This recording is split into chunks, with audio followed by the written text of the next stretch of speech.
Respiration मतलब श्वसन, मतलब अगर हम सांस ले रहे हैं और छोड़ रहे हैं तो इसको बेटा रेस्पिरेशन नहीं कहते हैं, ये है ब्रीदिंग। ये क्या है? ये है ब्रीदिंग। ब्रीदिंग जो है वो रेस्पिरेशन में हेल्प करेगा, ना कि रेस्पिरेशन है। ऑक्सीजन का अंदर लेना और कार्बन डाइऑक्साइड का बाहर निकलना, इसी को हम कहते हैं breathing. It is the exchange of gas. Respiration में क्या होगा बेटा? ये जो हमने ब्रीद किया है ऑक्सीजन, अब ये ऑक्सीजन जो है ये हमारे अलग अलग सेल में चला जाएगा और सेल में जाने के बाद ये करेगा न्यूट्रिशन जो पहले से हमारे सेल में आ गया था। आपको अभी मैंने बताया था कि न्यूट्रिशन जो है वो ब्लड के थ्रू हमारे सारे बॉडी के सेल में चला आया है। अब जो है ऑक्सीजन भी ब्लड के थ्रू ही हमारे पूरे बॉडी के सेल में चला गया। अब ये ऑक्सीजन जो है ये ग्लूकोज को क्या करेगा? ऑक्सीजन हथौड़े के जैसे ग्लूकोज पे वार करेगा, उसको छोटे छोटे टुकड़ों में तोड़ देगा और ये छोटे छोटे टुकड़ों में से क्या निकलेगी? इस छोटे छोटे टुकड़े से निकलेगी बहुत सारी एटीपी, एडिनोसिन ट्राइफॉस्फेट। और ये एडिनोसिन ट्राइफॉस्फेट का क्या काम है बेटा? इसका काम है एनर्जी देना। ये एनर्जी करेंसी के जैसा है जो कि हम खर्च करते हैं और अपने अलग अलग डेली वर्क को परफॉर्म करते हैं। यहाँ तक कि हम अपने लाइफ प्रोसेसेस को भी इसी से परफॉर्म करते हैं। एनर्जी बहुत ही ज़्यादा ज़रूरी है हर एक लिविंग ऑर्गेनिज्म के लिए और रेस्पिरेशन जो है बेटा वही हेल्प करता है हमको एनर्जी को गेन करने के लिए पूरे बॉडी के सेल को। ठीक है, ठीक है बेटा, ये बात आपको समझ में आ गई। यहाँ बता रहा है ब्रीदिंग के बारे में और रेस्पिरेशन के बारे में। ब्रीदिंग के बारे में कह रहा है it is exchange of gases, oxygen, carbon dioxide. ये जो है बेटा ये ऑक्सीजन और कार्बन डाइऑक्साइड का एक्सचेंज है। ठीक है, इसमें दो प्रोसेसेस होते हैं, एक है इनहेलेशन, एक है एक्सहेलेशन। इनहेलेशन में क्या होता है? सांस लेना और एक्सहेलेशन में क्या होता है? सांस छोड़ना। इसी को हम कहते हैं inhalation, taking air inside the body. Exhalation में क्या होगा बेटा? Releasing air outside the body. Taking air inside the body में क्या यूजफुल चीज है? Oxygen, O2। और releasing air outside the body में क्या रिलीज होगा बेटा? CO2 रिलीज होने वाला है।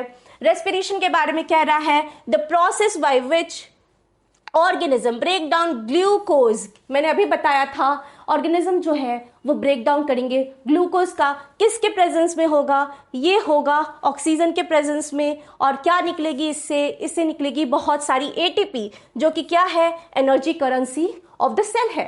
ये क्या काम करेगा बेटा? ये करेगा लाइफ प्रोसेस। ठीक है, तो ये रेस्पिरेशन हो गया और ये है ब्रीदिंग। ब्रीदिंग जो है बेटा ये हेल्प करेगा रेस्पिरेशन को और परफॉर्म करेगा इस एक्टिविटी को। अब हम आते हैं ब्रीदिंग और रेस्पिरेशन के डिफरेंशिएशन में। कैसे डिफर है ये दोनों एक दूसरे से देख लेते हैं।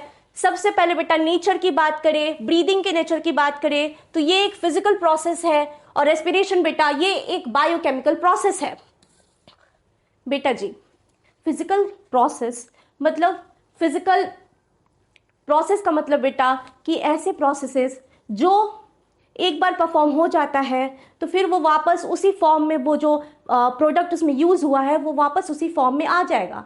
लेकिन केमिकल प्रोसेस में बेटा, केमिकल प्रोसेस में क्या होगा? इसमें अगर कोई प्रोडक्ट जो है वो चेंज हो गया, अपना फॉर्म चेंज कर लिया, तो अब वो दोबारा उसी स्टेट में, उसी रूप में वापस नहीं आ पाएगा। तो ये है केमिकल प्रोसेस। तो रेस्पिरेशन में बेटा यस, रेस्पिरेशन में क्या हो रहा है? रेस्पिरेशन में ऑक्सीजन जो है ये ग्लूकोज को ब्रेक कर रहा है। क्या बना रहा है? बना रहा है एनर्जी। क्या और क्या बना रहा है? बना रहा है मैम CO2, उसके बाद H2O। क्या हम वापस उसको नॉर्मल कंडीशन में फिर से ग्लूकोज बना सकते हैं? नहीं बेटा, नहीं बना सकते। इसीलिए ये रेस्पिरेशन जो है ये केमिकल प्रोसेस है। और अगर हम ब्रीदिंग का बात करें तो हम लोग एक एडल्ट जो है वो 20,000 बार पूरे दिन में सांस लेता और छोड़ता है। ठीक है, तो ये फिजिकल प्रोसेस है। एंजाइम की बात करें तो नो एंजाइम्स इन्वॉल्व्ड। ब्रीदिंग में जो है बेटा वो कोई भी एंजाइम जो है वो इन्वॉल्व नहीं होते हैं, लेकिन रेस्पिरेशन में जो है वो बहुत ज़्यादा एंजाइम्स इन्वॉल्व होते हैं। बेटा रेस्पिरेशन में सिर्फ ऑक्सीजन जो है वो ही सिर्फ और सिर्फ ग्लूकोज का ब्रेकडाउन नहीं करता है, बल्कि बहुत सारे एंजाइम्स भी इसमें पार्टिसिपेट करते हैं। अभी हमने इससे पहले न्यूट्रिशन में देखा था कि डाइजेशन के लिए बहुत सारे एंजाइम्स जो है ये माउथ में भी निकल रहे थे, उसके बाद हमारे स्टमक में भी निकल रहे थे, लिवर से कुछ एंजाइम निकल रहा था, उसके बाद पैनक्रियास से कुछ एंजाइम निकल रहे थे। उसी तरह यहाँ पे भी रेस्पिरेशन में हमारे सेल के अंदर बहुत सारे अलग अलग एंजाइम निकलेंगे और ये क्या करेंगे, ये करेंगे ग्लूकोज का ब्रेकडाउन। तो ये डिफ्रेंसिएशन आपको याद रहेगा। अगर हम साइट ऑफ अकरेंस की बात करें कि कहाँ पे ये परफॉर्म होता है, तो ब्रीदिंग में बेटा बहुत सारे हमको ऑर्गन्स यूज करने पड़ते हैं। जैसे हमें नोज यूज करना पड़ता है, विंड पाइप यूज करने पड़ते हैं, लंग्स यूज करना पड़ता है। फिर लंग्स के अंदर भी बहुत सारे ऑर्गन जो है ये इन्वॉल्व है। अभी हम इसको जस्ट आगे डिस्कस करने वाले हैं। लेकिन अगर रेस्पिरेशन की बात करें तो इसका साइट सिर्फ और सिर्फ सेल है, बॉडी के एक एक सेल, एक भी ऐसा सिंगल सेल नहीं जो कि यहाँ पे परफॉर्म नहीं करता है रेस्पिरेशन। अगर वो नहीं परफॉर्म कर रहा तो वो डेड सेल कहलाएगा। ठीक है, अब एनर्जी रिलीज का बात करें तो ब्रीदिंग में बेटा कोई भी एनर्जी फॉर्म नहीं होती है, क्योंकि यहाँ ग्लूकोज का ब्रेकडाउन नहीं हो रहा है।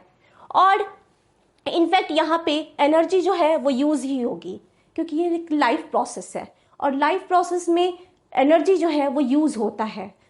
उसके बाद अगर हम आते हैं रेस्पिरेशन पे, तो यहाँ पे ही एनर्जी का फॉर्मेशन होगा। किस रूप में होगा? एटीपी के रूप में होगा, एडिनोसिन ट्राइफॉस्फेट के रूप में होगा। ठीक है, तो रेस्पिरेशन क्या है? रेस्पिरेशन वो प्रोसेस है जिसके द्वारा एनर्जी का फॉर्मेशन होगा। अगर हम प्रोसेस टाइप का बात करें तो ये एक्स्ट्रा सेलुलर प्रोसेस है। ब्रीदिंग जो है वो एक्स्ट्रा सेलुलर प्रोसेस है और रेस्पिरेशन जो है ये इंट्रा सेलुलर प्रोसेस है। एक्स्ट्रा, इंट्रा मीन्स इन, अंदर आना, यानी कि सेल के अंदर ये प्रोसेस होता है। कौन सा बेटा? रेस्पिरेशन का।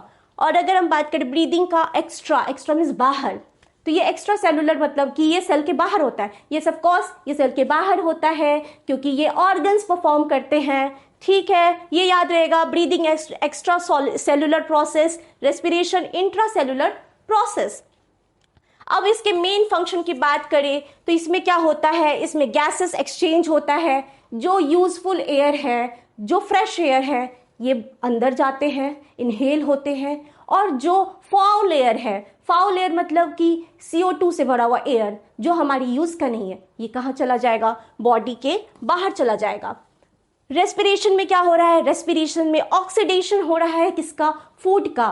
फूड में भी किसका? ग्लूकोज का। और क्या बन रहा है? बन रहा है कार्बन डाइऑक्साइड, वाटर और एनर्जी। एनर्जी से हम क्या करेंगे बेटा? एनर्जी से हम करेंगे अपने सारे लाइफ प्रोसेसेस, और क्या करेंगे? और फिर अपने सारे डेली के वर्क करेंगे।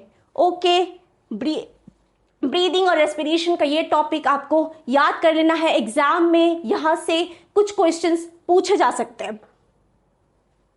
अब हम आते हैं रेस्पिरेशन के फॉर्मूले पे। रेस्पिरेशन के फॉर्मूले को अगर हम देखते हैं तो इस प्रकार से है। सबसे पहले क्या आया है हमारे सेल में? हमारे सेल में आया है ग्लूकोज। ठीक है, ये सेल में आ गया है। सेल में भी ये कहां पे आया है? सेल में भी ये आया है साइटोप्लाज्म में। कहां आया है? साइटोप्लाज्म में। ठीक है, अब ये साइटोप्लाज्म में क्या होगा? साइटोप्लाज्म में ये जो 6 कार्बन के ग्लूकोज है ये चेंज हो जाएंगे 3 कार्बन के पायरोवेट में। ठीक है, तो सबसे पहला ब्रेकडाउन ग्लूकोज का कहाँ हो रहा है? वो हो रहा है साइटोप्लाज्म में। और वो क्या फॉर्म हो रहा है? वो ग्लूकोज से बन रहा है pyruvate. Glucose 6 number carbon and pyruvate 3 number carbon. Okay, अब यहाँ पे भी कुछ नंबर ऑफ ATP बनती है, आगे अभी हम डिस्कस करेंगे। उसके बाद हम एक एरो डाल देंगे यहाँ पे ग्लूकोज पायरोवेट प्लस एनर्जी लिख देंगे। उसके बाद 6 नंबर ऑफ CO2 रिलीज होगा। उसके बाद वाटर बनेंगे, ये भी 6H2O का फॉर्मेशन होगा। और लास्ट में बनेगी 38 ATP। ये जो फेनोमेना है, ये पूरा फेनोमेना साइटोप्लाज्म में हो रहा है और ये पूरा फेनोमेना कहाँ हो रहा है बेटा? ये पूरा फेनोमेना हो रहा है हमारे ही सेल के एक सेल ऑर्गेनेली में, जिसका नाम है माइटोकॉन्ड्रिया, जिसका नाम है mitochondria, power house of the cell. Class 9 में हमने डिस्कस कर लिया है। ठीक है, कितनी एटीपी बन रही है? 38। कितनी एटीपी बन रही है बेटा? 38 एटीपी बन रही है। तो ये फॉर्मूला आप मेमोराइज कर लोगे, लर्न कर लोगे एग्जाम के लिए। अब हम आते हैं टाइप्स ऑफ रेस्पिरेशन पे।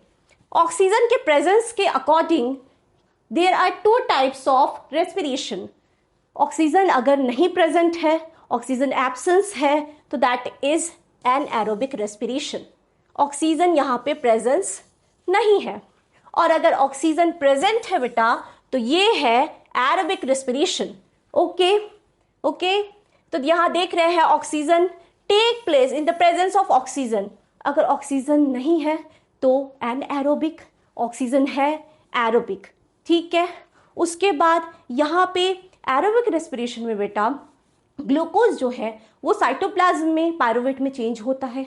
उसके बाद फिर वो माइटोकॉन्ड्रिया में चला जाता है, और फिर माइटोकॉन्ड्रिया में फर्दर पायरुवेट जो है वो और भी ज़्यादा ब्रेक होते हैं, और वहीं पे ऑक्सीजन जो है अपना परफॉर्मेंस करता है।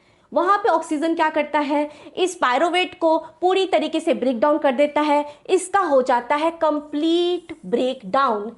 ठीक है, और कंप्लीट ब्रेक डाउन करके क्या बना रहा है? CO2 हमारा वेस्ट प्रोडक्ट, H2O यानी वाटर, और 38 ATP।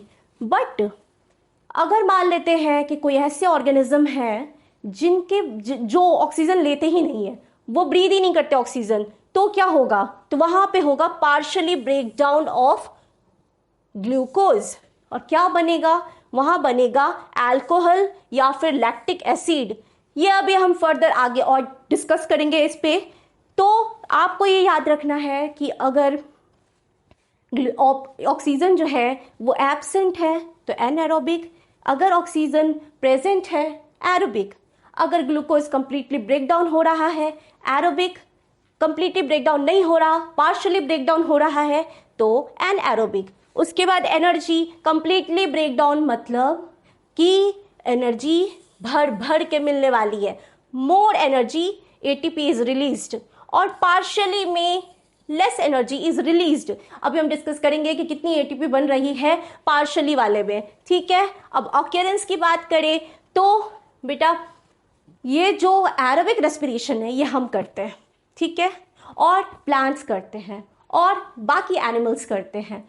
लेकिन ये जो एनाएरोबिक रेस्पिरेशन है ये सिर्फ कुछ माइक्रो ऑर्गेनिज्म करते हैं। उसमें भी आपके एग्जाम के प्रोस्पेक्टिव से आपको याद रखना है यीस्ट।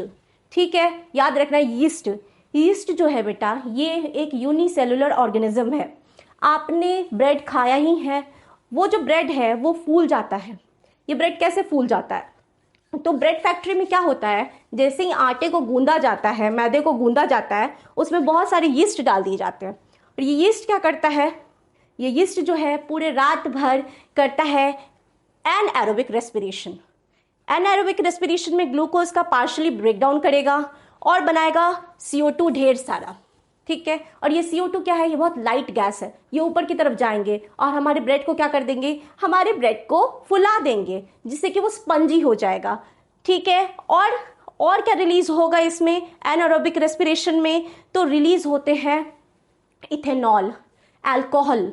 आप जो ब्रेड खाते हो उसका टेस्ट थोड़ा अल्कोहलिक लगता है, वो इसी वजह से लगता है। ठीक है, और अगर थोड़े मात्रा में ऑक्सीजन जा रहा है, जैसे कि हमारा मसल्स, हम बहुत ही ज़्यादा हैवी वर्क कर रहे हैं, हम बहुत लंबी लंबी सांसें ले रहे हैं, हम ये लंबी लंबी सांसें इसलिए ले रहे हैं ताकि हमको जो है वो पर्याप्त मात्रा में ऑक्सीजन मिल सके।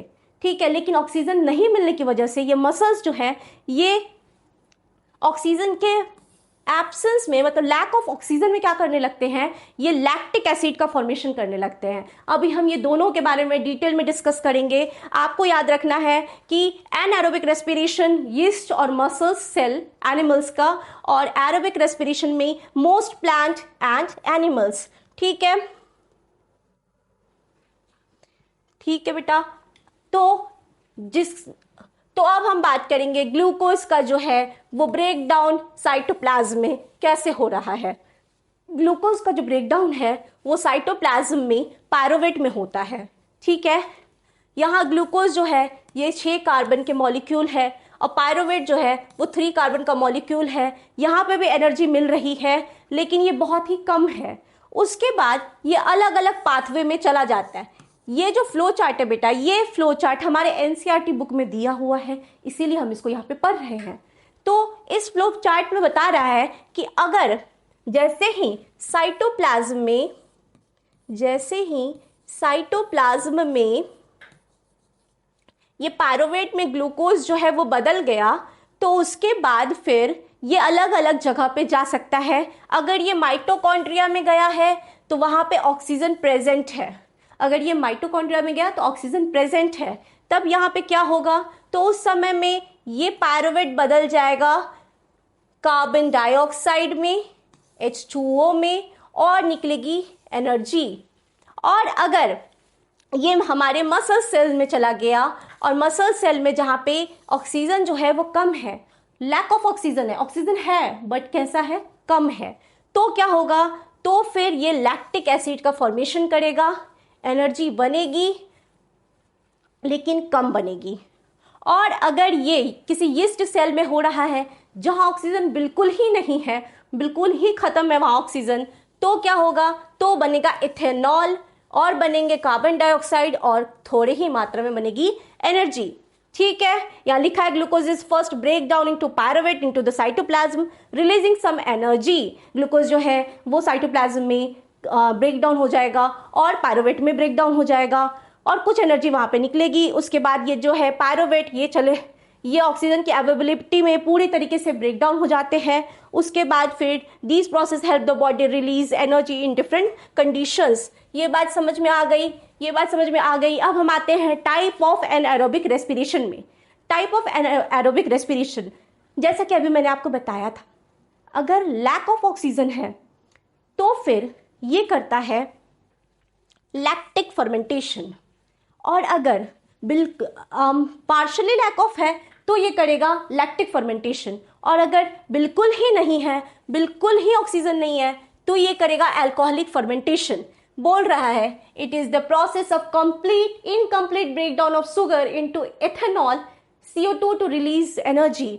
ये जो है ये इनकम्प्लीट ब्रेकडाउन करता है, किसका, शुगर का यानी कि ग्लूकोज का, और CO2 जो है वो निकलते हैं और बहुत ही कम मात्रा में क्या निकलेगी, बहुत ही कम मात्रा में निकलेगी एनर्जी। इसको हम बोलते हैं अल्कोहलिक फर्मेंटेशन, क्योंकि यहाँ पे किस चीज का फॉर्मेशन हो रहा है, यहाँ पे इथेनॉल का फॉर्मेशन हो रहा है। यहाँ देख लो आप, ग्लूकोज ये कन्वर्ट हुआ पायरुवेट में, फिर ये एनर्जी दिया, उसके बाद फर्दर ये क्या बन गया, इथेनॉल। फॉर्मूला याद रख सकते हो आप, C2H5OH, आप इस तरीके से डायग्राम बना सकते हो। उसके बाद कार्बन डाइऑक्साइड बना और सिर्फ 2 ATPs का फॉर्मेशन हुआ, सिर्फ और सिर्फ 2 ATP यहाँ पे फॉर्म हुआ। अगर हम यहाँ पे बात करें लैक्टिक फर्मेंटेशन का, तो लैक्टिक फर्मेंटेशन में क्या हुआ, यहाँ पे भी इनकम्प्लीट ब्रेकडाउन हुआ है शुगर का, लेकिन ये कहाँ पे हुआ है, हमारे मसल सेल में, और फॉर्मेशन क्या हुआ है, लैक्टिक एसिड का। जहाँ पे अल्कोहल का फॉर्मेशन हुआ, इथेनॉल का, उसको हमने कह दिया अल्कोहलिक फर्मेंटेशन, और जहाँ पे लैक्टिक एसिड का फॉर्मेशन हुआ तो उसको हमने लैक्टिक फर्मेंटेशन कह दिया। अल्कोहलिक फर्मेंटेशन में इथेनॉल बन रहा है और सिर्फ 2 ATPs बन रही है, यहाँ पे ऑक्सीजन बिल्कुल ही नहीं है, और लैक्टिक फर्मेंटेशन में थोड़े बहुत ऑक्सीजन है और जिससे कि 2 ही ATP बन रही है, लेकिन लैक्टिक एसिड बन रहा है। और बेटा ये जो लैक्टिक एसिड है ये ही हमारे दर्द का कारण बनता है। जब हम हैवी एक्सरसाइज कर लेते हैं, हम गए हैं जिम और जिम जाकर के हमने ढेर सारा एक्सरसाइज कर लिया है, ढेर सारे एक्सरसाइज कर लिए, फिर घर पे आके बोल रहे मम्मा बहुत ज़्यादा हमारे शरीर में दर्द हो रहा है, प्लीज़ दबा दो ना। मम्मा भी उधर से एक झापड़ लगाती है, बोलती है हट इधर से। तो वो दर्द हमें क्यों हुआ, वो दर्द इसलिए हुआ क्योंकि हमने हैवी एक्सरसाइज कर लिया। हैवी एक्सरसाइज करने से क्या हुआ, ऑक्सीजन का सप्लाई ही नहीं हुआ, कार्बन डाइऑक्साइड का वहाँ पे कंसंट्रेशन हाई हो गया और साथ ही साथ लैक्टिक एसिड का फॉर्मेशन हो गया। ये लैक्टिक एसिड क्या करेंगे, फटीग करेंगे और क्रैम्प्स करेंगे हमारे पूरे मसल्स में और उससे हमें दर्द होगा। तो ये आपको याद रखना है, ग्लूकोज कन्वर्टेड इनटू पायरुवेट, कुछ एनर्जी बन गई और लैक्टिक एसिड बन गया और सिर्फ यहाँ भी 2 ATPs का फॉर्मेशन हुआ। ठीक है, ये बात याद रहेगी आपको। अब हम आते हैं क्वेश्चन पे। हमारा क्वेश्चन कह रहा है, name the substances whose build up in the muscle during vigorous physical exercise may cause cramps. अभी मैंने बात किया क्रैम्प्स होगा, हैवी एक्सरसाइज हो गया है, तो कौन सा एसिड बनने वाला है? एथेनॉल बनेगा? नो मैम, ये एथेनॉल नहीं बनेगा क्योंकि ये अल्कोहलिक फर्मेंटेशन का एग्जाम्पल है।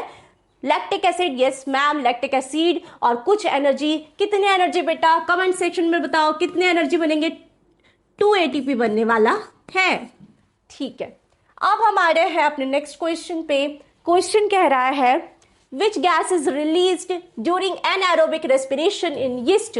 यीस्ट के बारे में अभी मैंने बताया था। कौन सा गैस था जो बहुत लाइटर था, जो कि ब्रेड को पूरी तरीके से फुला दे रहा था? Yes of course it is carbon dioxide. यहाँ पे बता रहा है ग्लूकोज जो है वो यीस्ट में इथेनॉल, कार्बन डाइऑक्साइड और एनर्जी का फॉर्मेशन कर रहा है। Answer is carbon dioxide.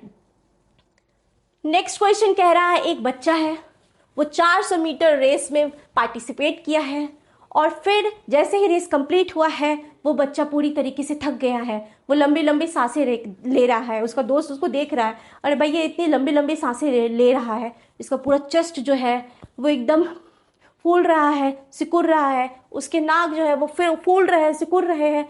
तो फिर यहाँ पे क्या हो रहा है यही बताना है। Increase in the breathing rate after intense physical activity, बताना है आपको क्या हुआ होगा यहाँ पे। Increase oxygen level in the blood? No ma'am. Decrease CO2 level in the blood? No ma'am. Accumulated of lactic acid, yes muscles का बात कर रहा है। Accumulation of lactic acid and increase CO2 concentration, बिल्कुल यही हो रहा है। जैसे ही बहुत ज्यादा एक्सरसाइज कर लिया उसने, बहुत ज्यादा दौड़ लिया उसने, तो अब क्या हो रहा है, बहुत ज़्यादा एनर्जी का डिमांड हो रहा है सेल में, मसल सेल में, पैर के सेल में। और क्या हो रहा है वहाँ पे मोर ऑक्सीजन का डिमांड हो रहा है, लेकिन ऑक्सीजन सप्लाई बिल्कुल कम हो रहा है और कार्बन डाइऑक्साइड का फॉर्मेशन ज़्यादा हो रहा है और साथ ही साथ क्या बन रहे हैं, बहुत ही ज़्यादा लैक्टिक एसिड बन रहे हैं। तो ये क्वेश्चन समझ में आ गई आपको।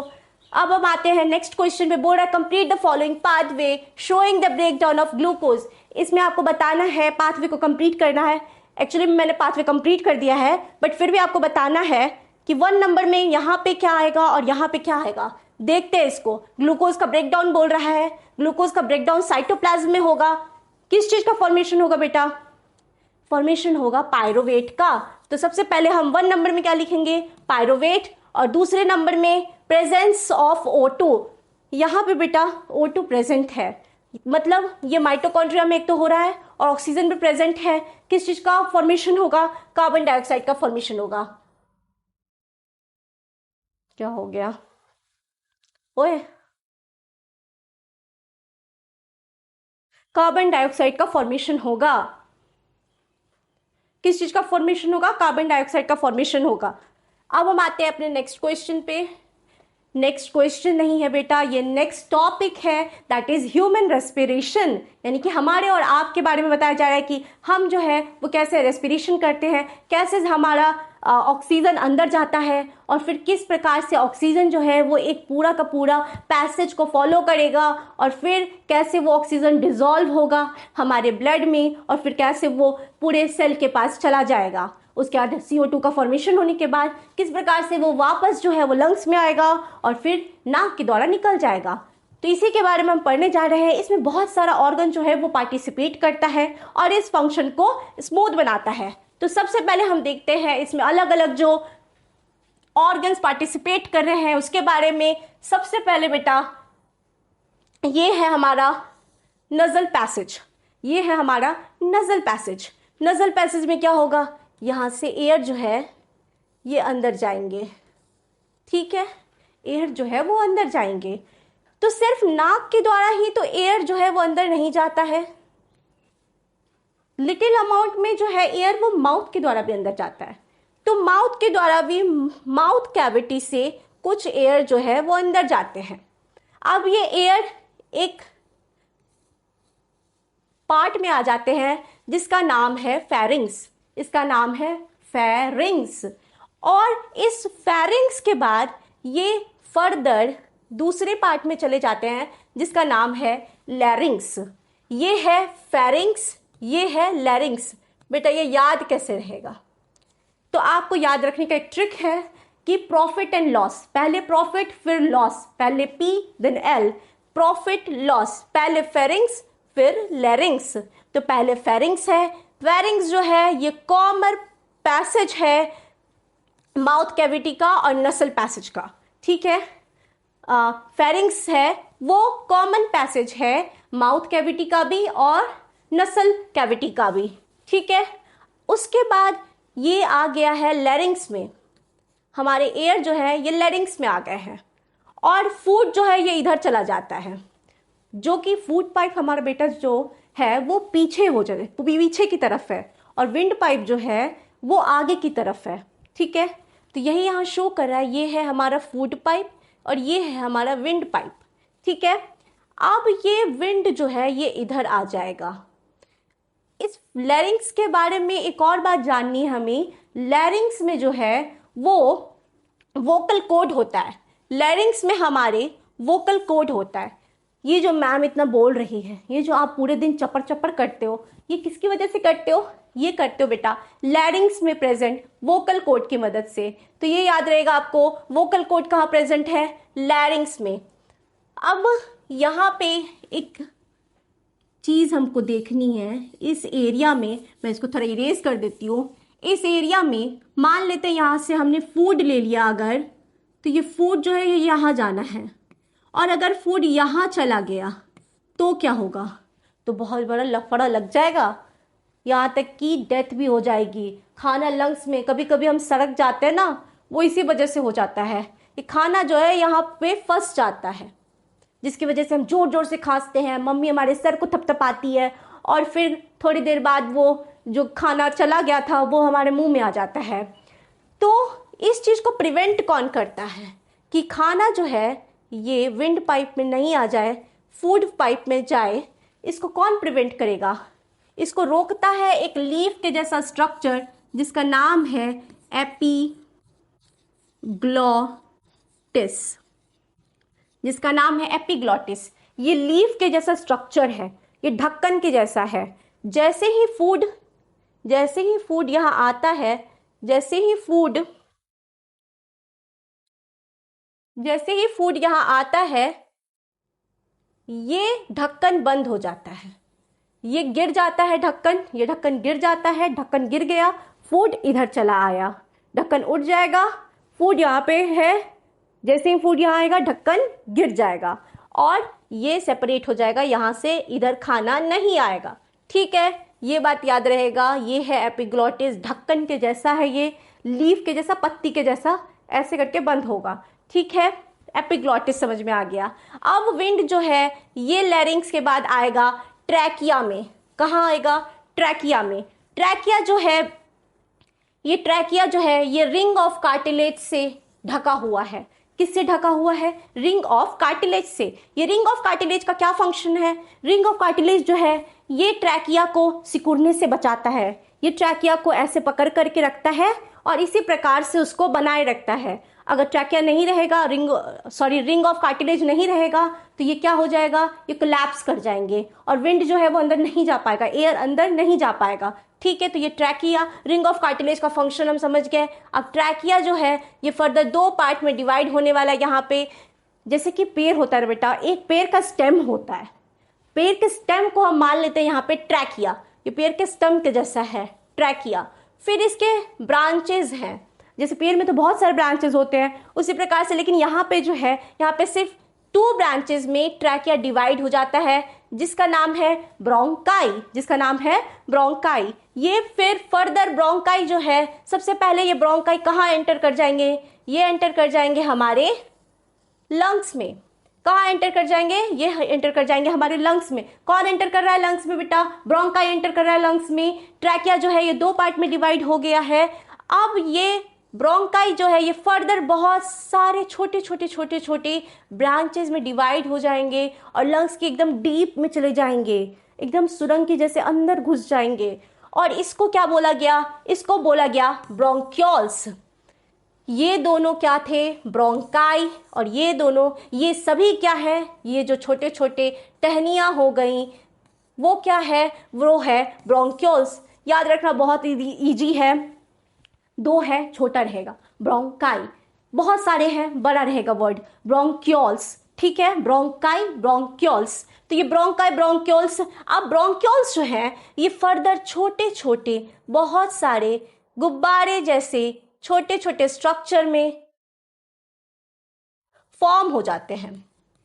इसको हम क्या बोलते हैं? इसको हम बोलते हैं एल्वियोलर सैक। इसको क्या बोलेंगे बेटा? इसको बोलेंगे एल्वियोलर सैक। ये बलून जैसे स्ट्रक्चर है, छोटे छोटे से हैं, बहुत सारे हैं, मिलियंस में हैं। और इसके फंक्शन के बारे में अभी हम देखेंगे। ये बेटा ऊपर का हमारा क्या हो गया? ऊपर का हमारा प्रोटेक्शन लेयर हो गया है रिब्स का।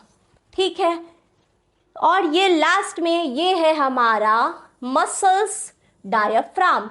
एक एक ऑर्गन का फंक्शन हम अभी देखने वाले हैं। सबसे पहले यहाँ पे नजल पैसेज, ये क्या करता है? यहाँ से ही जो है वो एयर अंदर जाएगा और मॉइस्चर करेगा, वार्म करेगा, फिल्टर करेगा एयर को। उसके बाद माउथ कैविटी, कुछ एयर यहाँ से भी एंट्री लेने वाले हैं। फिर फेरिंग्स, ये कॉमन पैसेज है फूड का और एयर का। Pharynx, profit loss, pharynx लैरिंग्स। फिर है लैरिंग्स, लैरिंग्स में प्रेजेंट है वोकल कॉर्ड, यहीं से विंड जो है ये अंदर जाने वाला है ट्रैकिया में। उसके बाद आते हैं ट्रैकिया, इसको विंड पाइप भी बोलते हैं। Carries air into the bronchi, carries air into the bronchi. उसके बाद आता है bronchi, two main branches that carry air into the lungs. फिर आते हैं ब्रोंक्यूल्स पे, small branches that distribute air within the lungs. और लास्ट में ये ब्रोंक्यूल्स जो है ये फर्दर डिवाइड हो जाएंगे और बहुत छोटे छोटे से बलून जैसे स्ट्रक्चर बनाएंगे जिसको बोला गया है एल्वियोलाई। यहीं पे एल्वियोलाई में बेटा ये ऑक्सीजन और कार्बन डाइऑक्साइड गैसेस का एक्सचेंज होने वाला है, ये हम अभी डिस्कस करने वाले हैं। तो अब हम थोड़ा डिस्कस करेंगे नॉस्ट्रल के बारे में। टॉपिक है हमारा passage of air through respiratory system. Passage मतलब कि रास्ता, कौन कौन सा रास्ता है जिससे ये जो एयर है ये अंदर घुसने वाले हैं। अभी हमने डिस्कस किया था, अभी हम फिर से थोड़ा और डिटेल में डिस्कस करते हैं इसके बारे में। सबसे पहले बेटा ये जो दो आपको यहाँ पे होल दिख रहे हैं इसका नाम है नॉस्ट्रिल, इसका नाम है नॉस्ट्रिल। ये नॉस्ट्रिल जो है इसी से एयर जो है वो अंदर जाता है। अब एयर अंदर चला गया, ये नॉस्ट्रिल में बेटा हमारे नॉस्ट्रिल में यहाँ पे अगर आप देखो मिरर से देखोगे तो आपको दिखेगा बहुत छोटे छोटे से हेयर्स हैं। ये हेयर्स क्या हमारे शकल को खराब करने के लिए तो नहीं है?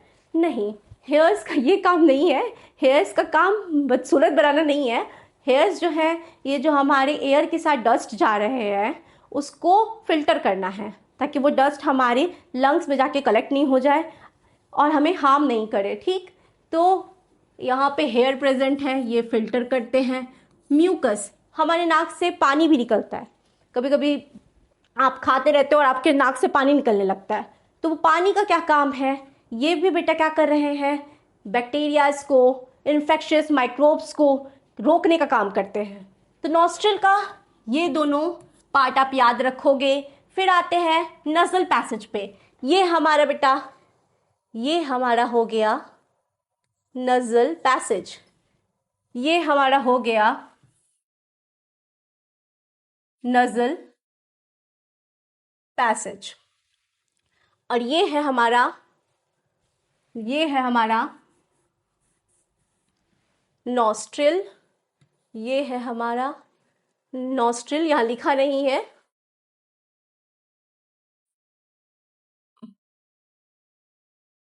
ये है हमारा नजल पैसेज, नजल पैसेज में एयर नॉस्ट्रल के हेल्प से चला गया।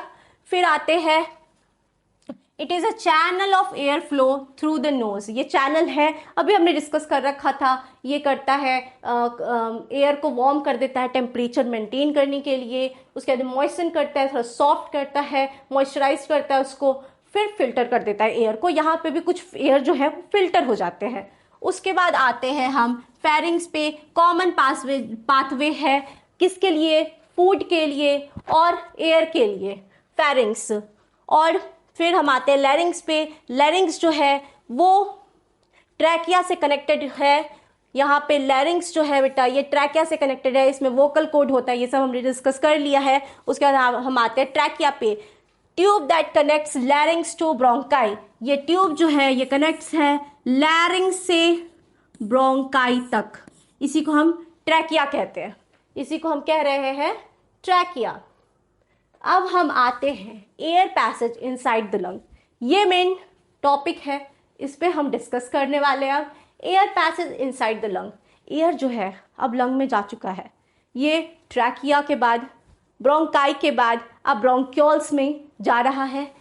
ब्रोंकाई के बारे में बोल रहा है कि ट्रैकिया डिवाइडेड इनटू 2 ब्रोंकाई, और दोनों ब्रोंकाई कहाँ कहाँ जाएंगे? 2 लंग्स है हमारे पास, वो दोनों लंग्स में फर्दर डिवाइड हो जाएंगे। उसके बाद ये लंग्स में चले जाएंगे और एयर को लंग्स तक पहुंचा देंगे। उसके बाद ये ब्रोंकाई जो है, ये ट्रैकिया हमारा, ये दोनों हमारा ब्रोंकाई, और ये हमारे ब्रोंक्यूल्स। और ब्रोंक्यूल्स जो है स्मॉलर ब्रांचेस ऑफ ब्रोंकाई है। ये ब्रोंक्यूल्स जो है ये स्मॉलर ब्रांचेस है ब्रोंकाई के, छोटे छोटे टहनियों के जैसे छोटे छोटे ये ब्रांचेस है ब्रोंकाई के। ये क्या करते हैं? ये लंग्स के डीप में चले जाते हैं और ये भी एयर फ्लो को रेगुलेट करते हैं, अंदर जाने में हेल्प करते हैं। इसमें कोई भी कार्टिलेज रिंग नहीं है। कार्टिलेज रिंग जो है बेटा ये सिर्फ और सिर्फ ट्रैकिया में है, ये याद रखनी है आपको, सिर्फ और सिर्फ ट्रैकिया में है। उसके बाद फिर आता है ब्रोंक्यूल्स के बाद एल्विलाई। एल्विलाई बेटा ये जो स्ट्रक्चर आप देख रहे हो, बलून के जैसा स्ट्रक्चर जो अभी हमने देखा था, यहाँ पे आप देख रहे हो अंगूर के जैसा लटका हुआ दिख रहा है आपको ब्रोंक्यूल्स में, ये बेटा बहुत सारे नंबर्स में होते हैं। और यही वो जगह है जहाँ पे गैसेस का एक्सचेंज होने वाला है। कैसे एक्सचेंज होता है ये देखते हैं हम। सबसे पहले इसके बारे में बोल रहा है, ये tiny balloon like air sac है। ये tiny balloon like air sac है। एयर सैक का मतलब होता है कि गुब्बारा जैसा संरचना। अब ये प्रेजेंट किधर है? ब्रोंक्यूल्स के एंडिंग में प्रेजेंट है ये, और ये थिन होता है। इससे पहले हमने डाइजेशन वाले में भी पढ़ा था, जब हमने एब्जॉर्प्शन पढ़ा था, तो एब्जॉर्प्शन में कौन था जो एब्जॉर्प्शन का पूरा फिनोमिना परफॉर्म कर रहा था? तो वो थे हमारे माइक्रोवेलाई। माइक्रोवेलाई भी क्या थे? वो थिन थे, फिंगर के जैसे प्रोजेक्शन थे लेकिन थिन थे, उसका वॉल थिन था, जिसकी वजह से क्या हो पा रहा था? एब्जॉर्प्शन परफॉर्म हो पा रहा था। वैसे ही ये एल्विलाई भी थिन है, उसकी दीवार बहुत पतली है, वहाँ पे बहुत सारे ब्लड कैपिलरीज हैं जो क्या करेंगे? एक्सचेंज ऑफ गैस करेंगे। एक्सचेंज ऑफ गैस करने में ये थिन दीवार जो है ये मदद करता है, ये वॉल को सॉफ्ट करके रखता है। मॉइस्ट वॉल होते हैं वहाँ पे ताकि गैसेस एक्सचेंज जो है वो इजीली हो सके। उसके बाद ब्लड कैपिलरीज बेटा, ब्लड कैपिलरीज जो है ये इसी से देख रहे हो आप, ये रेड कलर का और ये ब्लू कलर का, ये हमारे ब्लड कैपिलरीज हैं। यहीं पे क्या होता है? यहीं पे ऑक्सीजन जो है वो ब्लड में चला जाता है और कार्बन डाइऑक्साइड जो है वो ब्लड से एयर सैक में, एल्विलाई एयर सैक में वापस आ जाते हैं। तो ब्लड कैपिलरीज के बारे में बोल रहा है, सराउंड ईच एल्विलस, सारे ही के सारे एल्विलस में ये ब्लड कैपिलरीज पूरी तरीके से नेटवर्क के जैसे फैला रहता है। उसके बाद यहीं पे जो है वो गैसेस का एक्सचेंज होता है, ट्रांसपोर्ट रेस्पिरेटरी गैसेस। तो देखो ये कैसे परफॉर्म हो रहा है, ये कैसे परफॉर्म होगा ये देखते हैं हम। सबसे पहले देखो ऑक्सीजन, इधर से हम देखते हैं, सबसे पहले देखते हैं हम कि हमारे बॉडी से कार्बन डाइऑक्साइड रिच ब्लड जो है ये आया है ब्लड स्ट्रीम में। ये क्या है? ये है कार्बन डाइऑक्साइड ब्लड। ये सबसे पहले आ जाएगा हमारे एल्वुलर सैक के पास। एल्वुलर सैक में चूंकि ये एयर यहाँ आया है, क्या लेके आया है? ऑक्सीजन लेकर के आया है। अब ये ऑक्सीजन यहाँ पे बहुत ही ज़्यादा मात्रा में भर गया है। बहुत ज़्यादा ऑक्सीजन का कंसंट्रेशन क्या हो गया? कंसंट्रेशन हाई हो गया। और हमने पढ़ रखा है क्लास 9th में डिफ्यूज़न में, क्योंकि यहाँ पे अभी कौन सा प्रोसेस होने वाला है? डिफ्यूज़न प्रोसेस होने वाला है। डिफ्यूज़न में हमने पढ़ा था कि कोई भी मॉलिक्यूल जो है वो हायर कंसंट्रेशन से लोअर कंसंट्रेशन की तरफ मूव करता है। तो अब यहाँ पे ऑक्सीजन का कंसंट्रेशन हो चुका है बहुत ही ज़्यादा हाई, और यहाँ पे कार्बन डाइऑक्साइड का कंसंट्रेशन हो चुका है बहुत ही ज़्यादा हाई। तो अब ये कार्बन डाइऑक्साइड जो है वो हाई टू लो चला जाएगा और ऑक्सीजन जो है वो हाई टू लो चले आएंगे। और यहाँ पे फिर ऑक्सीजन जो है वो पूरी तरीके से ब्लड को कर देगा oxygenated blood, oxygen rich blood, और कार्बन डाइऑक्साइड जो है वो चले आएंगे हमारे एयर सैक में। और फिर हमारे नोज़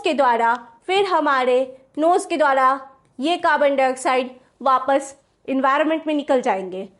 ठीक है, कॉन्सेप्ट समझ में आ गया आपको? कॉन्सेप्ट समझ में आपको आ गया तो आप लाइक कर दो। उसके बाद हम आ रहे हैं एक और चीज हमको यहाँ पे डिस्कस करनी है, दैट इज हीमोग्लोबिन। उससे पहले एक बार और हम गैसेस एक्सचेंज पे बात करते हैं।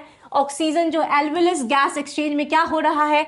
ऑक्सीजन जो है वो एल्वुलर सैक से डिफ्यूज कर रहा है ब्लड कैपिलरीज में। यहाँ भी आप देख रहे हो ये ब्लड कैपिलरीज में ऑक्सीजन एयर सैक से चला गया, और कार्बन डाइऑक्साइड जो है वो चले गए हैं हमारे एल्वुलर सैक में। फिर ये पूरे के पूरे पैसेज के द्वारा, नॉस्ट्रिल के द्वारा बाहर निकाल दिए जाएंगे, और यहाँ पे O2 जो है वो चला गया हमारे ब्लड स्ट्रीम में। उसके बाद कार्बन डाइऑक्साइड निकल गया। अभी मैंने बताया आपको, इसी को बोलते हैं डिफ्यूजन। इस प्रोसेस को क्या बोलते हैं? डिफ्यूजन। यहाँ पे ये परफॉर्म कैसे हो रहा है? ये परफॉर्म हो रहा है कंसंट्रेशन ग्रेडियंट की वजह से। मॉलिक्यूल जो है वो हायर टू लोअर मूव करता है, उसी वजह से ये गैसेस एक्सचेंज होता है। ये बात आपको याद रखनी है। यहाँ पे एक पिगमेंट भी है जिसका नाम है हीमोग्लोबिन। क्या नाम है बेटा इसका? इसका नाम है हीमोग्लोबिन। ये आयरन कंटेनिंग प्रोटीन है जो कि ब्लड को रेड करता है। हम हाथ काट रहे, यह कट गया मेरा हाथ, और यहाँ से क्या निकलेगा? ब्लड। कैसा होता है ये कलर? ब्लैक कलर का होता है क्या? नहीं बेटा, ये किस कलर का होता है? ये होता है रेड कलर का। इसको रेड कौन बनाता है? इसको रेड बनाता है हमारा हीमोग्लोबिन। हमारा हीमोग्लोबिन जो है वो उसमें भर भर के आयरन होता है, और ये ब्लड को कर देता है रेड। उसके बाद ये मैंने बता दिया, ब्लड को रेड कर देगा, और ये एक बहुत ही इंपॉर्टेंट काम करेगा। ये काम क्या है? हीमोग्लोबिन जो है इसके पास एफिशिएंसी होती है कि ऑक्सीजन को पकड़ लेता है, एकदम तुरंत पकड़ लेगा। ये जैसे ही ऑक्सीजन इसको कहीं भी दिखेगा और ये उसको पकड़ के अपने पास रख लेगा। तो ये क्या कर रहा है? इसकी एफिशिएंसी ऑक्सीजन के लिए बहुत ही ज़्यादा हाई है। ये ऑक्सीजन को पकड़ लेता है। सिर्फ डिफ्यूजन से बेटा, हम मल्टी सेलुलर ऑर्गेनिज्म में सिर्फ डिफ्यूजन से ऑक्सीजन जो है वो हमारे पूरे सेल तक नहीं पहुंच पाएगा। हम जो है वो मल्टी सेलुलर ऑर्गेनिज्म है, हमारे पास बहुत सारा सेल है, इतना ज़्यादा सेल है कि हम काउंट भी नहीं करते। तो अगर डिफ्यूज़न करते रहेंगे, क्योंकि डिफ्यूज़न जो है ये बहुत ही स्लो प्रोसेस है, डिफ्यूज़न बहुत स्लो प्रोसेस है, ऑक्सीजन धीरे धीरे जाएगा, तब तक तो एनर्जी बन नहीं पाएगा। तो पता चला हम पूरे दिन बेड पे ही लेटे रह गए। तो इसीलिए हीमोग्लोबिन यहाँ पे बहुत ही इंपॉर्टेंट रोल करता है। ये ऑक्सीजन को पकड़ लेता है और जल्दी जल्दी पूरे के पूरे सेल में उसको पहुंचाते जाता है। तो हीमोग्लोबिन का फंक्शन आप याद रखना। ये जो है ऑक्सीजन से भी ज़्यादा एक दूसरा मॉलिक्यूल है जिसका नाम है कार्बन मोनोऑक्साइड, उसको ये और भी ज़्यादा तेज़ी से पकड़ लेता है। ये कार्बन मोनोऑक्साइड जो है ये बहुत ही ज़्यादा हार्मफुल है, टॉक्सिक है हमारे लिए। अगर ये हमारे बॉडी के अंदर जाएगा तो हमारी डेथ भी हो सकती है। तो इसीलिए, और ये मिलता कैसे है? तो अगर आप रूम में सो रहे हो और आपने अगर किसी चीज़ को जला लिया है, किसी वुड को जला लिया और पूरा रूम पैक है, तो क्या होगा? तो फिर कार्बन मोनोऑक्साइड बनेगा। ये कार्बन मोनोऑक्साइड हमारे ब्लड में जाएगा।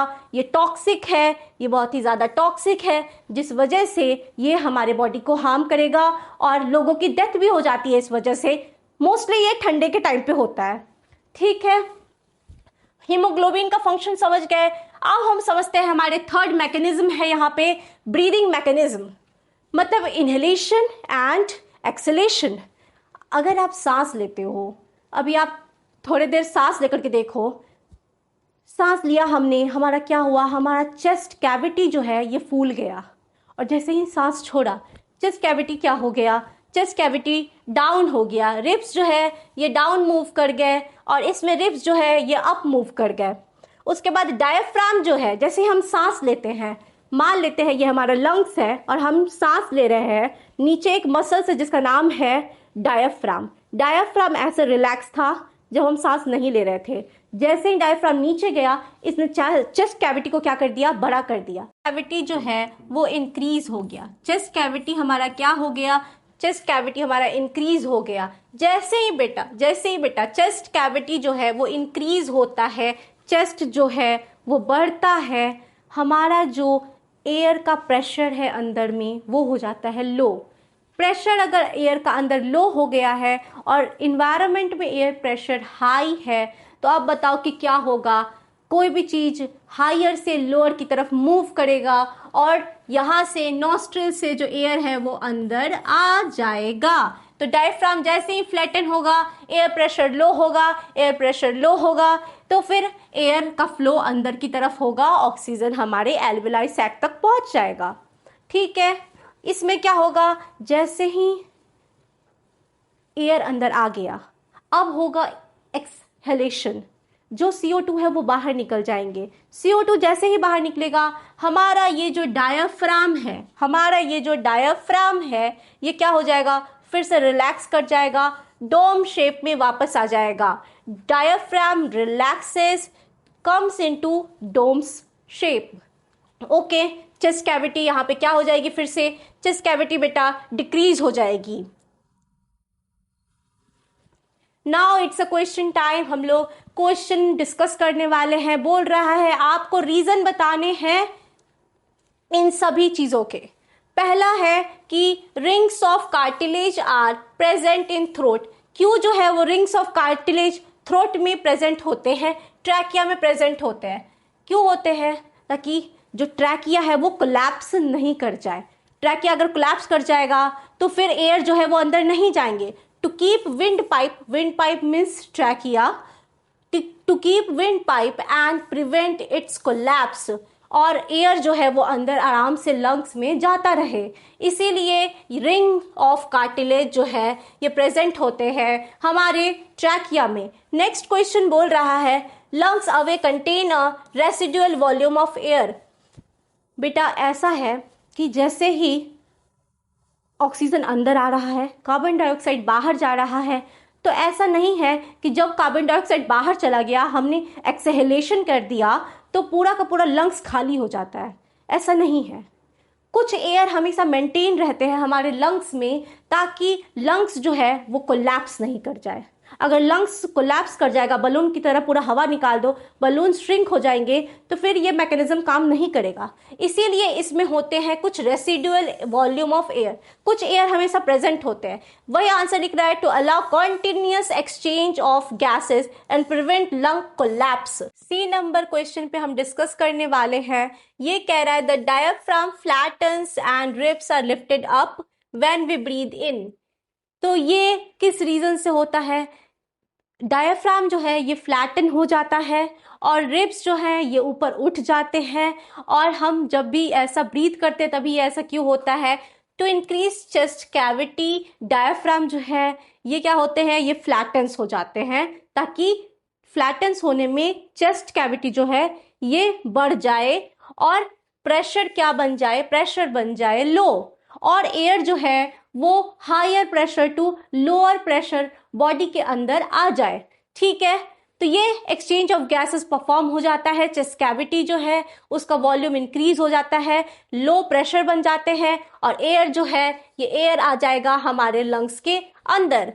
उसके बाद क्वेश्चन नंबर डी बोल रहा है walls of alveoli contain an extensive network of blood vessel. Alveoli का जो वॉल्स है उस पे जो है बहुत सारे ब्लड वेसल्स है, नेटवर्क ऑफ ब्लड वेसल्स है। ऐसा क्यों है? ये एक्सचेंज ऑफ गैसेस का सरफेस एरिया बढ़ाने के लिए है, ताकि बहुत सारे अगर ब्लड कैपिलरीज होंगे तो बहुत ज्यादा ब्लड का फ्लो वहां पे बना रहेगा, जिससे कि ऑक्सीजन और कार्बन डाइऑक्साइड का जो एक्सचेंज है, जो डिफ्यूजन है, ये परफॉर्म अच्छे से हो पाएगा। To allow efficient exchange of oxygen carbon dioxide between lungs and blood.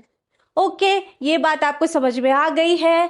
अब हम आते हैं अपने नेक्स्ट क्वेश्चन पे। बोल रहा है वाई इज रेस्पिरेटरी पिगमेंट बेटा आपको याद है, रेस्पिरेटरी पिगमेंट जो कि ब्लड को रेड कर रहा था, कौन था वो था हमारा हीमोग्लोबिन। हीमोग्लोबिन बेटा ये क्या कर रहा है? ये है रेस्पिरेटरी पिगमेंट। बोल रहा है कि ये रेस्पिरेटरी पिगमेंट जो है ये क्यों जरूरी है मल्टी सेलुलर ऑर्गेनिज्म जैसे कि हम सभी के लिए। तो ये बेटा इसीलिए जरूरी है क्योंकि हीमोग्लोबिन क्या करता है, ये पकड़ लेता है। किसको पकड़ लेगा? ऑक्सीजन को पकड़ लेगा। डिफ्यूजन जो है, ये डिफ्यूजन बहुत ही स्लो प्रोसेस है।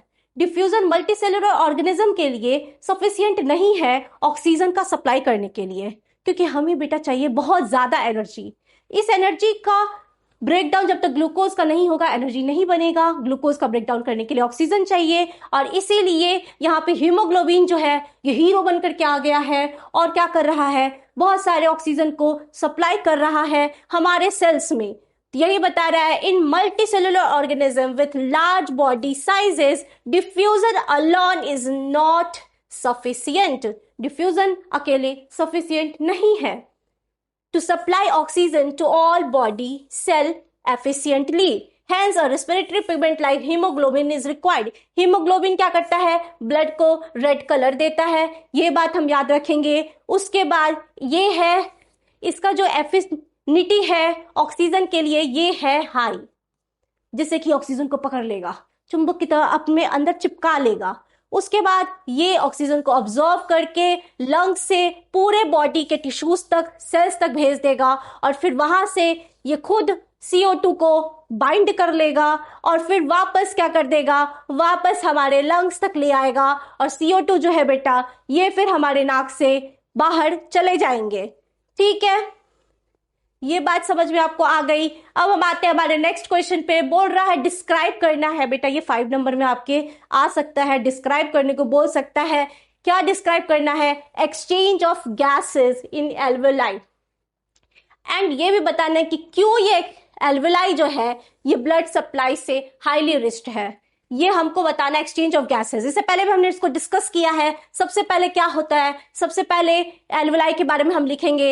ये क्या है? ये बलून जैसे स्ट्रक्चर है जो कि बहुत ही छोटे होते हैं, और यहाँ पे एक्सचेंज ऑफ गैसेस होता है। इसमें क्या होगा, ये थिन वॉल्ड होंगे, बहुत सारे ब्लड कैपिलरीज के नेटवर्क होंगे, जिससे क्या होगा, ऑक्सीजन का डिफ्यूजन होगा। जैसे ही हम सांस अंदर लेंगे, ऑक्सीजन अंदर जाकर के इस एयर सैक में ऑक्सीजन अंदर जाकर के क्या कर लेगा, इस ब्लड स्ट्रीम में डिफ्यूज कर जाएगा।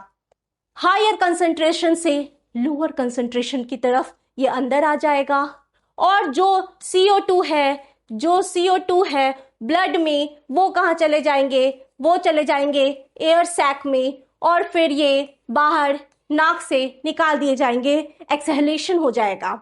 ठीक है, तो यही यहाँ बता रहा है oxygen present in the inhaled air diffuses from the alveoli air space into the blood in the capillaries. तो ये होगा, और कार्बन डाइऑक्साइड जो है वो जो कि डीऑक्सीजनेटेड ब्लड है वो डिफ्यूज कर जाएगा हमारे एल्वेलाई में और एक्सेल्ड हो जाएगा। इस एल्वेलाई एयर सैक में कार्बन डाइऑक्साइड जो है ये डिफ्यूज कर जाएंगे और नाक से निकाल दिए जाएंगे। अब हमारा नेक्स्ट टॉपिक आया है जो कि है रेस्पिरेशन इन प्लांट। हमने रेस्पिरेशन इन ह्यूमन देख लिया, अब हम कुछ प्लांट के बारे में डिस्कस करेंगे। आप एक बात बेटा नोटिस कर रहे होगे कि हम ह्यूमंस को और प्लांट को सारे ही लाइफ प्रोसेस में डिस्कस कर रहे हैं। ये बात हम याद रखेंगे कि जब भी हम न्यूट्रिशन का बात करें या फिर रेस्पिरेशन का बात करें, आगे ट्रांसपोर्टेशन का बात करें या एक्सक्रीशन का बात करें, तो हम दो चीज को पैरेलल लेकर के चल रहे हैं। एक है प्लांट, एक है एनिमल। एक एनिमल में भी ह्यूमन और प्लांट को हम डिस्कस कर रहे हैं हर एक टॉपिक में। तो रेस्पिरेशन में भी हम आते हैं प्लांट्स पे। प्लांट्स में बेटा रेस्पिरेशन जो है वो किसके द्वारा होता है? कार्बन डाइऑक्साइड का अंदर लेना और ऑक्सीजन का बाहर जाना। ये हमने फोटोसिंथेसिस में देख लिया था। कौन है जो इसको परफॉर्म कर रहा था? मैम, वो स्टोमाटा था जो कि लीफ में प्रेजेंट था। Tiny pores of stomata leaf में प्रेजेंट थे। ये क्या कर रहे थे? ये फोटोसिंथेसिस में ऑक्सीजन जो है वो निकाल रहे थे, कार्बन डाइऑक्साइड जो है वो अंदर ले रहे थे। अब यहाँ रेस्पिरेशन, बेटा फोटोसिंथेसिस में जो कार्बन डाइऑक्साइड अंदर आ रहा था और ऑक्सीजन बाहर जा रहा था, रेस्पिरेशन में ठीक इसका उल्टा है। प्लांट्स भी हमारी ही तरह रेस्पिरेशन करते हैं। वो भी जो है वो ऑक्सीजन अंदर लेते हैं और कार्बन डाइऑक्साइड निकाल देते हैं। तो रेस्पिरेशन में आपको याद रखनी है, प्लांट भी ह्यूमन बीइंग की तरह ही ऑक्सीजन अंदर लेते हैं और कार्बन डाइऑक्साइड को बाहर निकाल देते हैं। तो ये किसके द्वारा परफॉर्म होता है? ये परफॉर्म होता है सबसे पहले स्टोमाटा के द्वारा। कहाँ प्रेजेंट है ये स्टोमाटा? ये प्रेजेंट है हमारे लीव्स पे। कैसे हैं? Tiny pores present on leaves, और यही करते हैं एक्सचेंज ऑफ गैसेस। स्टोमाटा के अलावा हमारे लेंटिसेल्स है जो कि स्टेम पे प्रेजेंट होते हैं। आप इसको देख रहे हो, ये छोटे छोटे जो स्ट्रक्चर आपको दिख रहे हैं, ये है हमारे लेंटिसेल। ये लेंटिसेल भी क्या करते हैं? तो ये भी ओपन हो रहते हैं वुड पे हमारे और गैसेस का एक्सचेंज करते हैं। तो लेंटिसेल्स आपको याद रहेगी। उसके बाद कुछ मात्रा में बेटा हमारे सॉइल से भी जो है रूट ये एक्सचेंज ऑफ गैसेस करते हैं। तो आप रूट भी याद रखोगे, रूट जो है वो भी एक्सचेंज ऑफ गैसेस कर रहे हैं। तो प्लांट के रेस्पिरेशन में बेटा तीन चीजें हमको याद रखनी है। एक है स्टोमाटा, दूसरा है हमारा लेंटिसेल्स, प्रेजेंट कहाँ पे है? प्रेजेंट है स्टेम पे। उसके बाद है हमारा रूट। ये तीनों ही प्लांट में रेस्पिरेशन परफॉर्म कर रहे हैं। ओके, अब एक टॉपिक है हमारा रेस्पिरेशन एंड फोटोसिंथेसिस। देखो बेटा, फोटोसिंथेसिस अभी हमने पढ़ा। फोटोसिंथेसिस में क्या हो रहा था? फोटोसिंथेसिस में हमारा CO2 जो था वो यूज हो रहा था और O2 रिलीज हो रहा था। लेकिन रेस्पिरेशन में क्या हो रहा है? रेस्पिरेशन में हमारा जो ऑक्सीजन है वो अंदर आ रहा है और CO2 है वो बाहर जा रहा है। रात में बेटा, रात में जो है फोटोसिंथेसिस की प्रक्रिया नहीं होती है। ये बात हमने पीछे डिस्कस कर ली है। Photosynthesis do not occur at night. रात में फोटोसिंथेसिस की प्रोसेस नहीं हो रही है, बट रेस्पिरेशन ये तो थ्रू आउट द लाइफ चलता है। ये कभी एक्चुअली में रुकता ही नहीं है, चाहे वो हम ह्यूमंस में हो चाहे वो ये प्लांट में हो। अगर हम सांस लेना छोड़ देंगे तो हम मर जाएंगे, तो प्लांट्स भी अगर रेस्पायर करना छोड़ देंगे तो वो मर जाएंगे। तो रात में बेटा क्या हो रहा है? रात में सिर्फ प्लांट कर रहे हैं रेस्पिरेशन, और सुबह में क्या हो रहा है? सुबह में दोनों ही साथ साथ चल रहे हैं, रेस्पिरेशन भी हो रहा है और फोटोसिंथेसिस भी हो रहा है। तो रात में रेस्पिरेशन सिर्फ और सिर्फ होने की वजह से क्या होता है? CO2 जो है वो सबसे ज्यादा रिलीज होने लगते हैं रात में। इसीलिए बोला जाता है प्लांट्स के आसपास रात में नहीं सोना चाहिए, क्योंकि वो सिर्फ रेस्पिरेशन कर रहे हैं, CO2 बहुत ही ज्यादा मात्रा में रिलीज कर रहे हैं। अगर हम दिन की बात करें तो दिन में बेटा क्या हो रहा है? दिन में CO2 जो है वो क्या कर रहा है? फोटोसिंथेसिस में यूज हो जा रहा है। प्लांट बेटा जो रेस्पिरेशन का प्रोडक्ट निकाल रहे हैं CO2, वो प्लांट खुद ही क्या कर ले रहे हैं? रीयूज कर ले रहे हैं, जिससे कि ऑक्सीजन जो है वो बहुत ही ज्यादा मात्रा में दिन में निकलता है। तो रात में कार्बन डाइऑक्साइड बहुत ही ज्यादा मात्रा में रिलीज होता है एनवायरनमेंट में, और दिन में ऑक्सीजन जो है वो बहुत ही ज्यादा मात्रा में प्राइमरी गैस रिलीज हो जाता है, ज्यादा मात्रा में रिलीज हो जाता है। तो ये बातें आपको याद रहेंगी। Plant exchange gases continuously through the stomata, lenticels and root. उसके बाद at night CO2 is release, during the day oxygen is release. Okay, अब इससे रिलेटेड एक क्वेश्चन है, यहां बोल रहा है कि which of the following statement about respiration in plant is correct. पूछ रहा है कि रेस्पिरेशन इन प्लांट के लिए कौन सा स्टेटमेंट जो है ये करेक्ट है। पहला स्टेटमेंट दे रहा है respiration in plant occur only during the day time. एक बात बताओ, रेस्पिरेशन सिर्फ दिन में होगा? मैम ने भी बताया है कि respiration through out the life होने वाला प्रोसेस है। ये अगर नहीं होगा तो कोई भी ऑर्गेनिज्म क्या हो जाएंगे बेटा? सारे ऑर्गेनिज्म की डेथ हो जाएगी। तो ये ऑप्शन हमारा फॉल्स है, ये ऑप्शन हमारा फॉल्स है। नेक्स्ट स्टेटमेंट बोल रहा है oxygen is not required for respiration. यहाँ पे ये क्या हो जाएगा? ये भी हमारा क्या हो जाएगा बेटा? ये भी हमारा फॉल्स हो जाएगा, ये भी हमारा फॉल्स हो जाएगा। ऑक्सीजन इज वेरी इंपॉर्टेंट बेटा फॉर रेस्पिरेशन। ऑक्सीजन जो है वो बहुत ही ज्यादा जरूरी है किस चीज के लिए? हमारे रेस्पिरेशन के लिए। उसके बाद नेक्स्ट क्या बोल रहा है? Only leaves carry out respiration in plant. Only leaf जो है वही सिर्फ रेस्पिरेशन कर रहा है प्लांट में। नहीं बेटा, ऐसा नहीं है। हमने अभी पढ़ा है स्टोमाटा, लेंटिसेल, रूट, ये तीनों ही प्लांट को रेस्पिरेशन करने में मदद करते हैं, एक्सचेंज ऑफ गैसेस करने में मदद करते हैं। तो उसके बाद लास्ट ऑप्शन क्या बोल रहा है? Both photosynthesis and respiration occur in leaves during the day time. तो डे में जो बेटा है वो रेस्पिरेशन भी हो रहा है और पैरेलल में फोटोसिंथेसिस भी हो रहा है। तो ये ऑप्शन हमारा क्या हो जाएगा? ये ऑप्शन हमारा हो जाएगा करेक्ट। अब फिश के बारे में बताया जा रहा है। फिश बेटा एक एक्वेटिक क्या है? एनिमल है। फिश जो है वो रेस्पिरेशन लंग्स के द्वारा नहीं करता है, उनके पास लंग्स नहीं होते, उनके पास होता है ये रेड रेड कलर का गिल्स। क्योंकि ये पानी में रहते हैं तो इनको पानी में डिसॉल्व ऑक्सीजन को अंदर लेना होता है। ठीक है, पानी में डिसॉल्व ऑक्सीजन को ये अंदर लेते हैं। तो ये क्या करेंगे? ये पानी को अपने माउथ से अंदर लेंगे। पानी को माउथ से अंदर लेने के बाद ये पानी कहाँ चला जाएगा? ये पानी इनके गिल्स में चला जाएगा और फिर गिल्स में ये क्या करेंगे? ये जो ऑक्सीजन डिसॉल्व है इसको अपने ब्लड में लेकर के चले जाएंगे और यहाँ से CO2 जो इनके काम का नहीं है वो फिर गिल्स के साथ पानी में वापस निकल जाएगा। तो इस तरीके से गिल्स के हेल्प से फिशेस जो है वो अपना रेस्पिरेशन करते हैं। Fishes use gills to absorb dissolved oxygen from water.